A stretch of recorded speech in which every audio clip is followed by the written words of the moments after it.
All right, what's going on, everybody? John here with you. It is a Wednesday, June 10th, 2026. Now, I'm going to let you in on a little secret. As again, I was talking with Lauren and we went and saw Obsession on Sunday. I haven't been in the movie theaters, and let me look at this for Hot Tub Time Machine, since 2010. It's been 16 years since I went to the movie theaters to go ahead and see one. And I said, let's go see this movie. I've heard really good things about it. And then at the end, I'm just going to go ahead and make a video and talk about it. And Obsession was worth the wait for all the time that I went to go see a movie. And maybe the horror genre is not my favorite, but I'm going to tell you why you can't miss it. You really need to just turn off this video and go see it now in movie theaters while you can. You can wait until it comes back to home, but it's just more fun when you get to go ahead and see it with a bunch of friends or whoever else you want to do. So for Obsession, this will be a no spoiler movie review. I'll tell you what it's about. So as we go along, you have a one-wish willow that is snapped in half, and Bear, who is played by Michael Johnston, wishes that Inde Navarrette, Nikki, is the love of his life, and essentially becomes obsessed with him because he was too scared to go ahead and ask her out. Essentially what that does is it kind of just takes her over, and she becomes just completely infatuated with him to the point where it becomes not scary, but completely unsettling throughout the entire time. And that's where I think Curry Barker and company have done such an excellent job. So I saw, and I recommend going into this blind as much as possible. I know Be Careful What You Wish For is probably a very popular movie theme, but this is done in such a good way and such a fresh take. But from initially what I thought for Curry Barker, and I loved through his YouTube channel, he had a bunch of interviews from this movie and said, pretty much I come from a comedy situation. You talk about things like Ma, or some other things for Key and Peele, where you have the comedy situation brought into horror, and it seems like these guys get it right because they know how to make you laugh first of all, but they know how I think to get into the human psyche, to initiate a human being to have a certain feeling at any given time. And that's what I like about it. That's what Curry Barker essentially had discussed. I know what I need to be able to do to get someone to get the feeling that I want, to get the thoughts provoked out of them, and it really works that way. And that's what I think that he did in the right way. So for the sound design and everything else too, we can go ahead and say that, if you have a great set of speakers, you can reverberate and shake things, but the sound distortions of making you feel that something is there, getting you to tense up and have that feeling that it's going to have your hair stand on the back of your head has always been there. But the one thing I really liked about this movie is you can do so without a heavy body count, without a heavy sense of gore or dread. Some people really like that stuff, and I'm not going to say I don't.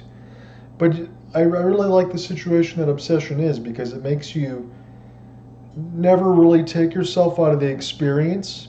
It seems like a situation with the, object of not having possession really. But out of everything else, it doesn't take you out of the experience like it could actually happen. Like you've been in a situation where someone's been possessive over you and it gets out of control. And it's also maybe, and I think Curry Barker had talked about this a little bit too, maybe a movie that kind of tells you a little bit of what happens when codependency goes a little bit too far and how that can be studied. And I think that was pretty cool as well. So let me say this for Michael Johnston before I get into Inde Navarrette. As Bear, I can see, and my fiance said this, that he can be like the sympathetic character. That's what I wrote down in my notes. And I think most women would look at that and say, hey, you know what it would be like to be a guy that really likes this girl but is too scared to go ahead and ask her out, and how that would make them feel. It kind of makes you feel a little bit gushy if they, finally do it and say, yeah, I really want to go out with you or have these feelings for you. But honestly, this is coming from me. And some people might find this offensive, but this is just how I feel. I thought he was a big whiny, a little bit of a bitch, honestly. And I'm saying that as someone that has cerebral palsy. Again, I've talked about it through my local stuff with the Waterford Sharks. Everybody knows where I've been as far as local school district. I got shot down a bajillion times by a bunch of hot girls, right? But that was the thing, is I always try to set my sights high It's like, shoot for the stars, aim for the moon, shoot for the stars type of deal. I got shot down a billion times. I got embarrassed and all that. But you know what? Once I got through high school and I got through the awkward stage in middle school, I said, I'm going to shoot my shot. If it doesn't work, it doesn't work. At least I tried. I did everything that I could. I tried really, really hard. And that's how it ended up working out with Lauren anyway. It was the same thing in through community college, even though I had to take the math course a couple times. But I just went for it. And this is one of those situations where not everybody's going to have that. And I'm saying that as someone that has cerebral palsy. Again, I have a lot of things up here going for me, but the physical stuff and being able to do all the other things monetarily, not so much, but it ended up working out for me. So I'm still living all right. So when I think about him, I think about him as a big whiny, when other girls probably wouldn't. In a situation where I'm not going to throw any spoilers, I also think you can consider Bear Michael Johnston, who does a great job acting in the movie, not saying anything disingenuous there, but I think you can also consider him the villain of the movie, because through all the stuff that's happened, it's not really the fault of Nikki. She can't control anything that's going on. Let me say this about Inde Navarrette. Again, I didn't check anything about Superman and Lois or some of the other stuff that she was in. And I can't tell you whether she's going to win an Academy Award or an Oscar, but I think she should. I think she'd at least be considered for it. As this movie is the top movie of 2026, this was a budget, I believe, that was just underneath $1 million. And over the last 3 weeks that it was put in the box office, the numbers have actually shot up each week, and it's made over $100 million.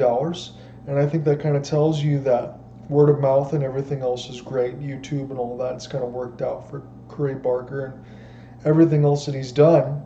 And it's also, for me, from what I saw, the text, Did You Get Home Safe, for her short film, The Chair, or some of the stuff that I watched with her, and now this, that a lot of people, when you look in the comments section and say, I don't think I'd ever greenlight you for doing a movie, or that this was going to work out, well, then you feel bad that you didn't at times, because this exploded. What I'm essentially telling you is everybody inside this movie is underneath 30 years old.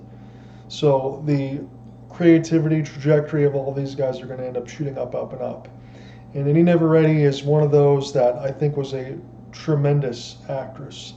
She is an absolute smoke show. Again, that's usually what you get in movies like this, because it's a horror film and you want to have something easy on the eyes. But she's incredible as far as she can take the pacing, high, low, left, right, whatever you want to do, that she can snap in and out of character as she needed to do, because it's part of her possession getting taken away, and then she struggles to try to find herself as she's lost within a metaphysical type of world. Again, I'm not trying to throw any spoilers, but that's the thoughts that I got in through out of it, that she can snap in and out of it and surprise you. And what I like, like I said, is you don't have that high body count, but yet anytime you see her on screen, and even the times that you don't, you're just waiting for something to happen. And even there's some really good set pieces that actually do happen, where you're going to get a little bit of gore, obviously, but it's not a forced scene. Like even some of the stuff you probably saw in the trailer, in the mix of having the boys' night out, where that didn't necessarily work out right, or the no that you saw on part of that stuff too. But everything fits so well, and she hits all the right notes. And when you mix it in with the lighting and the cinematography, and this is someone that, again, I haven't been in the movie theaters about 16, 17 years, so I'm not really one of those buffs that can tell you all the ins and outs. But the illusion to have the shadow and everything else in behind her eyes, again, if you watched it on TV, you wouldn't have some of the same movie effects that you would have. I'm not talking about movie mode or anything else on your TV, but there's a specific sequence early in the movie where you see her eyes, and she's asking Bear whether or not he has feelings for her. And I can swear that her facial expressions in her head's like moving around, but you can't see it because it's all dark, and behind you just see the silhouettes and the whites of her eyes, and it's really, really creepy. But the way that it's all set up is excellent. Or some of the times where you might see her scurrying in the background, or you see something back there, and you swear that she just walked backwards, but you can't necessarily find it because of some of the cinematography and the shots. But everything sets up as a finger snap. I know Cooper Hopkins can do that better than I can, but it sets up over and over and over again to where every single scene in about the hour and 48 minutes runtime just flies right by. I mean, this movie doesn't ever overstay its welcome. And again, you have the sound design that's really unsettling. You have Inde Navarrette, who's really unsettling. I mean, she's a freaking star in this movie. And as I said, nothing really takes me out of the experience. The story is very believable. I thought it was awesome, even though I'm like tensed up the whole time. I only had to do this like once. But I'm not opposed to jump scares, but sometimes you get into movies like that, it's just way too many for stuff like this, right? There really wasn't a lot of that, but it kept you on the edge of your seat the whole time. As I said, not scary whatsoever. Incredibly unsettling though. So what did I like and what did I not like about the movie? Well, there's not much to not like. I guess the only thing you can say is, should it really be that easy to go ahead and get One Wish Willows in the shop when these ones actually come true and you can get it for about $7? I think that probably sets you up for a second Obsession movie when you go from underneath $1 million budget to over 100. But my hope is whether, and I think this would have to happen, Inde Navarrette needs to reprise her role at some point, because I'm guessing that Blumhouse is going to do this. I would love to make sure that this would be a standalone movie and not kind of change anything, because you smacked the home run. You really don't need to try to make that trot again, but you want to make the money, obviously. Craig Barker could shift his focus into something else, and he would do a phenomenal job. I would love to see it be a one and done, but I think we're going to see a sequel just because this is doing so damn well. So I would say probably not make the One Wish Willows so easily available and cost about $7. Other than that, I don't think there's a single thing in this movie that I didn't like. So some of the scenes in there that are mixed that I'm not going to spoil actually will give you a little bit of laughter. I know it's not a comedic movie at all, but I did think there were some things that were pretty darn funny. And there were certain things that were really, really shocking, and they hit home. And I'll put it to you like this, again, without spoiling anything. When you get to the ending, when you have a really good movie, I think a lot of them, and Cooper could probably chime in on this if he ever leaves some comments, because I know he's very astute to that, and so is his wife Jen. But I think when you get to this, you have a situation when you have something that's good, you don't know how to end it, or you can't do it correctly, and that takes a couple notches away from how good it could be. This was ended brilliantly. I think it was ended the way that it was supposed to be, and everything just kind of blended together. As I said, you never got taken out of the experience. The story was very believable. The acting was amazing on all sides, and again, I hope Indy gets a Oscar nomination or some kind of nod, because she was absolutely brilliant. So all around, if you don't believe in a 10, well, I asked Lauren to rate it 1 out of 10, and she gave it a 9. If you don't believe in a 10, I could go as far as to give this movie a 9.5. I don't really have any complaints whatsoever about the entire thing, and I'm hopeful that we kind of get more from the direction of Craig Barker and he goes through other ideas. I don't really want to see Obsession get a sequel, but if it does, Indy's got to be in it, and they got to do it right. So take their time if they're going to do it, and if you're going to go see this movie, as I said, see it in theaters, see it with your friends, kind of experience all the shots and the sound design and everything that I'm talking about. I don't know if this would be one of those ones that you would just watch over and over because of the unsettling nature of it.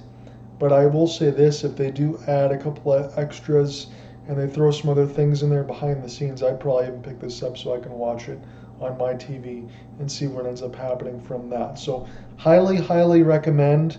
I'm glad that I've been able to do this. I'll throw a little bit of a write-up in there as well. Please go out and see Obsession and let me know what you think after you check this video. Peace, guys. You take care. Have a good one. Don't miss this movie. Peace.